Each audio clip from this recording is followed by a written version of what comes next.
Oscar award winner ప్రముఖ music director AR Rahman వివాహ జీవితం ఊహించని మలుపు తిరిగింది. ఆయన సతీమణి సైరాబాను రెహమాన్తో విడాకులు తీసుకున్నారు. దీనికి సంబంధించి ఆమె లాయర్ అధికారిక ప్రకటన చేశారు. ఎన్నో ఏళ్ల వివాహ బంధానికి ముగింపు పలుకుతూ రెహమాన్ సైరాబాను నిర్ణయం తీసుకున్నారని ఆయన చెప్పారు. ఇద్దరికి మధ్య ఒకరిపై ఒకరికి ప్రేమ ఆప్యాయత ఉన్నప్పటికీ వివాహ బంధంలో కొన్ని ఇబ్బందులు తలెత్తాయని అన్నారు. వీటిని అధిగమించలేని పరిస్థితుల్లో విడాకులు తీసుకున్నారని తెలిపారు. అయితే వాటిని అధిగమించలేని పరిస్థితుల్లో విడాకులు తీసుకున్నారని తెలిపారు. ఏఆర్ రెహమాన్ కూడా విడాకులపై స్పందించారు. తమ వివాహ బంధం త్వరలో 30 ఏళ్లకు చేరుతుందని సంతోషించామని ఆయన అన్నారు. కానీ ఇంతలోనే అనుకోని విధంగా ముగింపు పలకాల్సి వచ్చిందని చెప్పారు. పగిలిన ముక్కలు మళ్లీ యథావిధంగా అతుక్కోలేవని ఆయన చెప్పుకొచ్చారు.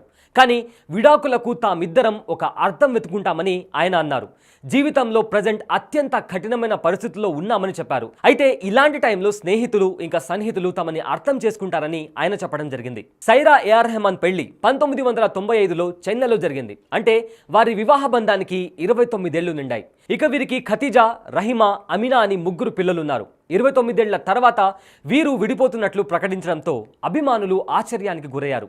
విడాకులపై రెహమాన్ కూడా రియాక్ట్ అయ్యారు.